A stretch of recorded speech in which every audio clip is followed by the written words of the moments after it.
Hello everyone, welcome to Shivani Maurya classes. कल हम पढ़ रहे थे इन्फेंसी एंड चाइल्डहुड का एक बहुत ही important part, that is first 1000 days. अगर किसी को नहीं समझ आया पहले 1000 दिन या फर्स्ट 1000 डेज क्या है, तो मैं एक बार फिर बताती हूँ कि फर्स्ट 1000 डेज यानी कि जब बच्चा मदर के पेट में है वो वक्त, और उसका जो पहला साल है और जो उसका दूसरा साल है, यानी कि प्रेगनेंसी के 270 दिन, 360 डेज पहले साल के, 365 डेज पहले साल के, 365 डेज दूसरे साल के।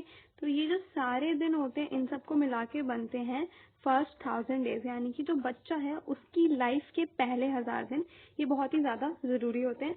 और कल हमने पढ़ा था कि ये जो पहले 1000 दिन होते हैं बहुत ही ज़्यादा इंपॉर्टेंट होते हैं, क्योंकि इसमें जो बच्चा होता है उसका पूरा डेवलपमेंट होता है। उसके बाद हमने पढ़ा था इन्फेंसी।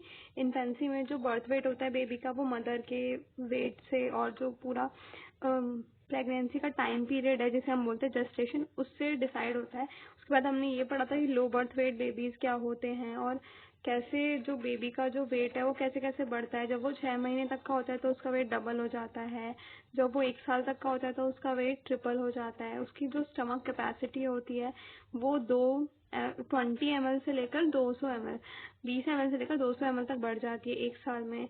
उसके बाद हमने ये पढ़ा था कि जो इन्फेंट्स होते हैं, जो छोटे बच्चे 0 से 6 यानी कि 6 महीने तक के जो बच्चे होते हैं, उन्हें हमें 550 किलो कैलोरी एनर्जी और 6.7 ग्राम प्रोटीन देना होता है। उसके बाद आगे हम इस वीडियो में देखेंगे कि 6 से जो 12 महीने के बच्चे होते हैं उनका कैसे करना होता है न्यूट्रिशन, उनको कितना एनर्जी रिक्वायरमेंट होती है। तो 670 किलो कैलोरी एनर्जी चाहिए।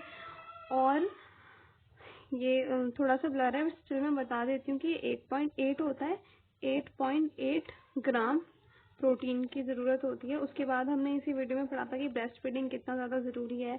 ये 20% न्यूबॉर्न की डेथ को प्रिवेंट करता है, निमोनिया और डायरिया जैसी बीमारियों को बचाता है। इसके बहुत सारे फायदे होते हैं। उसके बाद हमने पढ़ा था कि जो मदर मिल्क होता है उसमें कितनी एनर्जी होती है, कितना प्रोटीन होता है, कैसे कैसे सारा न्यूट्रिशन डिवाइडेड होता है। उसके बाद हम ये बात कर रहे थे कि अगर बेबी को ब्रेस्ट मिल्क ना दे तो फिर उसे क्या देना चाहिए। तो उससे पहले हम ये देखेंगे कि ऐसी कंडीशन है क्या कि जो मदर है उसे हम जो बेबी है उसे हम मदर का मिल्क नहीं दे पा रहे हैं। तो दो कंडीशन हो सकती है कि जो मदर है वो फीडिंग पोजीशन में नहीं है, वो अपना दूध बच्चे को नहीं पिला सकती है। उसमें भी दो केसेस होते हैं, वर्किंग मदर है या फिर मदर सिक है।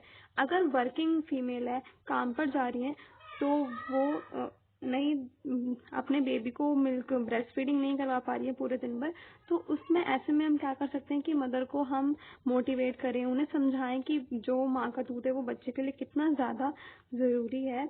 यानी तो हम दूसरी चीज़ उन्हें बता सकते हैं कि 8 से 10 बार उसको, अगर जो बेबी है उसको अच्छे से मिल्क पिलाएंगी मदर, तो उसका हेल्थ बहुत ही अच्छा रहेगा। तो उन्हें ये सारी चीज़ें बतानी पड़ेगी। उसके बाद दूसरी कंडीशन ये हो सकती है कि मदर सिक है। मदर अगर सिक है तो या तो परमानेंट अवॉइडेंस या फिर टेम्परेरी अवॉइडेंस, दो कंडीशंस बनती हैं। ऐसे में क्या किया जाए, तो ऐसे में क्या होता है कि या तो डोनर ह्यूमन मिल्क, यानी कि कोई ऐसी लेडी जो कि बच्चे को मिल्क पिला सके, उन्हें ढूंढना चाहिए। या नहीं तो काऊ मिल्क, जो गाय का दूध होता है वो पिलाना चाहिए। अगर वो भी अवेलेबल नहीं है तो फिर बफेलो मिल्क, लेकिन बिना मलाई के होना चाहिए, क्योंकि जो मलाई है उसमें फैट होता है, तो वो जो फैट है वो बेबी पचा नहीं पाएगा, इसलिए उसको या तो उसमें से मलाई निकाल के, यानी तो उसे डाइल्यूट करके, डाइल्यूट करने का मतलब ये कि उसमें पानी मिलाकर उसको दे। और साथ ही साथ सप्लीमेंटल न्यूट्रिशन जो पाउडर वाला जो मिल्क आता है वो दे सकते हैं। दूसरी कंडीशन है कि child is unable to take feed, बच्चा दूध नहीं पी पा रहा है। बच्चा दूध नहीं पी पा रहा है, या तो वो टेम्परेरी होगा या परमानेंट। अगर वो टेम्परेरी है तो उसको तुरंत ट्यूब्स वगैरह दिए जाए, और अगर परमानेंट है तो फिर उसका प्रॉपर इलाज करवाना होगा। तो उसमें होता क्या है, ईबीएम यानी कि evidence based medicine. Evidence based medicine basically वही जो पाउडर फॉर्म मिल्क होता है वही होता है ईबीएम। उसके बाद आता है ईट्रल न्यूट्रिशन में दो चीजें लिखी है, NG/G ट्यूब। एनजी का मतलब होता है नेस्ट्रो गेसल ट्यूब, और जी ट्यूब का मतलब जी ट्यूब का मतलब होता है गैस्ट्रो ट्यूब। जो एनजी होती है नेस्ट्रोगेसल ट्यूब, ये नोज के थ्रू कनेक्ट करते हैं, और जो गेस्ट्रल होती है वो स्टमक में जाके कनेक्ट होती है, और उसके थ्रू जो बेबी होता है उसे मिल्क प्रोवाइड कराया जाता है। नहीं तो फिर सप्लीमेंटेशन अगेन जो मिल्क पाउडर्स हैं और जो प्रोटीन पाउडर्स बेबी को देने चाहिए, जिससे कि जो उसकी रिक्वायरमेंट है वो पूरी कंप्लीट हो सके। Then moving on to next thing, हम ये देखेंगे कि जो भी अलग अलग मिल्क होते हैं उसमें कितना एनर्जी कितना प्रोटीन होता है। तो जो ब्रेस्ट मिल्क होता है उसमें 65 किलो कैलोरी होता है, जो काउ मिल्क होता है उसमें 73 किलो कैलोरी होता है, बफेलो मिल्क में 107, जो टोन्ड मिल्क होता है उसमें 58, फुल क्रीम मिल्क में 90 किलो कैलोरी होता है। तो आप देख रहे हैं कि जो बफेलो मिल्क होता है ना, इसमें सबसे ज़्यादा एनर्जी होती है। उसका रीज़न क्या होता है? फैट, क्योंकि इसमें फैट सबसे ज़्यादा होता है, जैसे कि आप यहाँ पर देख सकते हैं।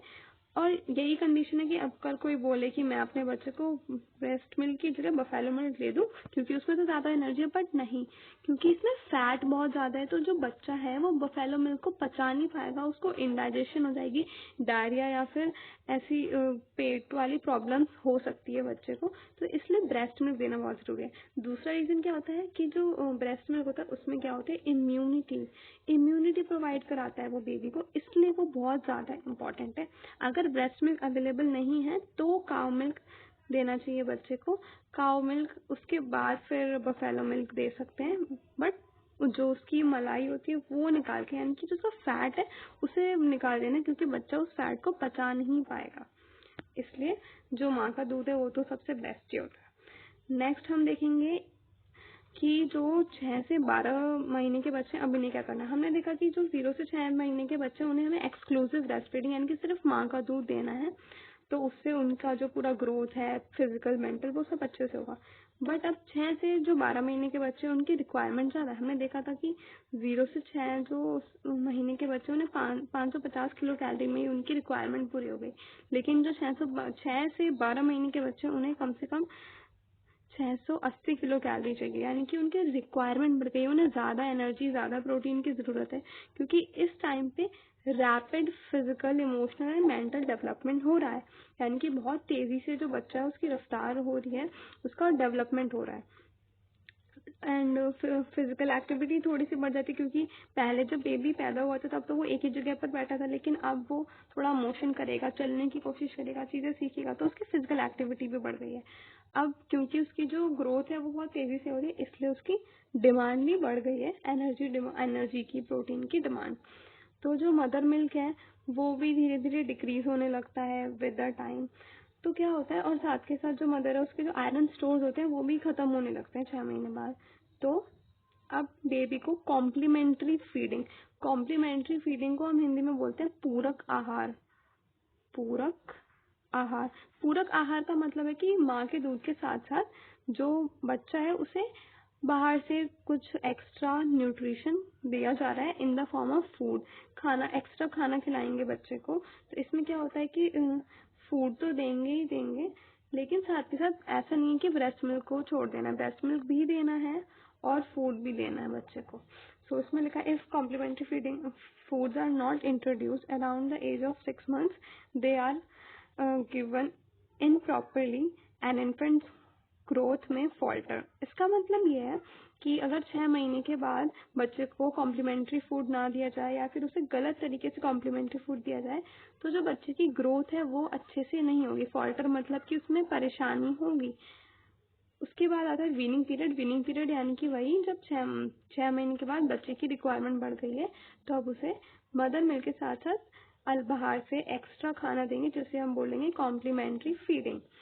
सो कॉम्प्लीमेंट्री फीडिंग में क्या होता है कि ब्रेस्ट मिल्क के साथ साथ जो फैमिली में लोग खाना खा रहे हैं वही सब उसमें से कुछ अलग अलग थोड़ा सा, जैसे कि दाल का पानी, खिचड़ी, गुड़, ये सारी चीज़ें थोड़ा थोड़ा बेबी को देना चाहिए। अगर वीनिंग को सही टाइम पे नहीं किया गया तो बच्चे के अंदर ग्रोथ रिटार्डेशन जैसी परेशानियां हो सकती हैं, उसे प्रोटीन या फिर एनर्जी की कमी हो सकती है, माल न्यूट्रिशन हो सकता है और उसे मिनरल्स की कमी हो सकती है। तो इसलिए कॉम्प्लीमेंट्री फीडिंग सही टाइम पे कराना बहुत ज़रूरी है। अब यहाँ पर हम देख सकते हैं कि कितने महीने के बच्चों के अंदर क्या क्या चेंजेस होते हैं।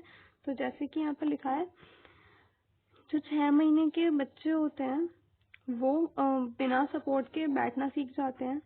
जो 8 महीने के बच्चे होते हैं वो धीरे धीरे क्रॉल करना और चलना सीखते हैं। फिर जो 9 महीने के बच्चे होते हैं वो किसी की मदद से चलने लगते हैं। फिर जो 11 महीने के बच्चे होते हैं वो धीरे धीरे अकेले खड़ा होना सीखते हैं। और जो 12 महीने के बच्चे हैं वो फाइनली अकेले चलना भी सीख जाते हैं। तो देख रहे हैं कैसे धीरे धीरे जो बेबी है उसकी ग्रोथ हो रही है, कैसे वो धीरे धीरे चीजें अचीव कर रहा है। सो इन सभी चीजों को मेंटेन करने के लिए एक्स्ट्रा फूड कॉम्प्लीमेंट्री फीडिंग के फॉर्म में बेबी को दिया जाता है। अब ये जो एक्स्ट्रा फूड हम दे रहे हैं वो तो हम देंगे जैसे कि दाल का पानी या फिर थोड़ा खिचड़ी, वेजिटेबल खिचड़ी दे सकते हैं या फिर गुड़ देते हैं। तो ये कैसे करें? अगर इसमें कोई परेशानी आ रही है, एनर्जी सही से नहीं मिल पा रही है बच्चे को, तो हम उस टाइम पर क्या करें? ऐसे में करना क्या होता है कि अगर बच्चे का वजन नहीं बढ़ रहा है तो उसकी जो न्यूट्रिशनल रिक्वायरमेंट है वो बढ़ चुकी है। तो जो खाना है उसमें थोड़ा सा घी या फिर ऑयल मिला सकते हैं, क्योंकि जो घी होता है वो बच्चे की सेहत के लिए अच्छा होगा। लेकिन एक्स्ट्रा नहीं मिलाना, बिकॉज ये घी भी एक फैट ही है, तो उसके पेट में परेशानी हो सकती है, इसलिए थोड़ा थोड़ा उसको मिलाना है। इसके अलावा शुगर और जैगरी दे सकते हैं। शुगर और जैगरी में एक्स्ट्रा एनर्जी होती है, तो वो बेबी को हेल्प करेगा उसकी ग्रोथ और डेवलपमेंट में। उसके बाद माल्टेड फीड दे सकते हैं। माल्टेड फीड होते हैं बेसिकली ऐसे जो खाना जिसमें कि माल्टोज एक शुगर होता है बेसिकली, जो बेबी को दिया जाता है। इसमें एक्स्ट्रा एनर्जी होती है। देन थिक मिक्सचर्स दे सकते हैं बेबी को। थिक मिक्सचर्स यानी कि ऐसा नहीं कि बहुत पतली सी खिचड़ी दे दी जिसमें सिर्फ पानी पानी, थोड़ी सी गाढ़ी खिचड़ी दे सकते हैं, जिससे कि जो बेबी है वो ज्यादा उसको न्यूट्रिशन मिले और वो अच्छे से ग्रोथ और डेवलपमेंट हो। सो this is all about infancy and childhood. एक बार हम फिर से देख लेते हैं कि आज हमने इस टॉपिक में क्या क्या पढ़ा। हमने ये पढ़ा कि जो मदर है अगर वो बेबी को फीड नहीं करवा पा रही है, अगर वो वर्किंग है, तो हम उसको मोटिवेट करें कि नहीं, आप अपने बच्चे को अपना दूध पिलाएं। अगर मदर बीमार है तो हम ढूंढेंगे कि कोई डोनर या फिर कोई ऐसा इंसान जो बेबी को, जो दूसरी कोई मदर जो बेबी को दूध पिला सके, यानी तो फिर गाय का दूध देंगे। और अगर गाय का दूध भी अवेलेबल नहीं तो बफेलो का मिल्क देंगे, मलाई को रिमूव करके, ताकि बच्चे का पेट खराब ना हो। इसके अलावा अगर बच्चा नहीं ले पा रहा है फीड तो उसको क्या करेंगे, EBM एविडेंस बेस्ड मेडिसिन, साथ के साथ ईटरल न्यूट्रिशन यानी कि नोज और जो स्टमक है उसमें ट्यूब्स के थ्रू न्यूट्रिशन देंगे। और फिर हमने देखा कि जो बफेलो मिल्क है उसमें सबसे ज्यादा एनर्जी होती है, लेकिन उसमें फैट भी बहुत ज्यादा होता है, इसीलिए वो हम बच्चे को नहीं दे सकते। उसके बाद हमने ये देखा कि जो 6 से 12 महीने के बच्चे होते हैं हमें उन्हें एक एक्स्ट्रा फीड देना होता है, जिसको हम बोलते हैं कॉम्प्लीमेंट्री फीडिंग। और वो टाइम, जिस टाइम पे हमें कॉम्प्लीमेंट्री फीड स्टार्ट करना होता है उसे हम बोलते हैं वीनिंग पीरियड। वीनिंग अगर सही से नहीं कराई गई तो ग्रोथ और रिटार्डेशन के चांसेस हो सकते हैं। फिर हमने देखा कि अगर बच्चे को पूरी प्रॉपर एनर्जी नहीं मिल पा रही है तो क्या कर सकते हैं, जो खाना है उसमें घी ऐड कर दें, शुगर ऐड कर सकते हैं, माल्टेड सीड्स दे सकते हैं, थिक मिक्सचर दे सकते हैं। सो this is all about today's video. Keep learning, keep revising, revision करते रहना, नहीं तो सब कुछ भूल जाओगे, फिर कोई फायदा नहीं आगे पढ़ने का। अगर कुछ भी टॉपिक नहीं समझ आ रहा है प्लीज कमेंट करना, आई विल एक्सप्लेन। कमेंट में एक्सप्लेन कर दूंगी। अगर नहीं समझ आता तो I will make a new video, but please अगर कुछ भी समझ नहीं आ रहा है तो कमेंट करें। And so this is all about today's video. Bye bye, take care, happy learning.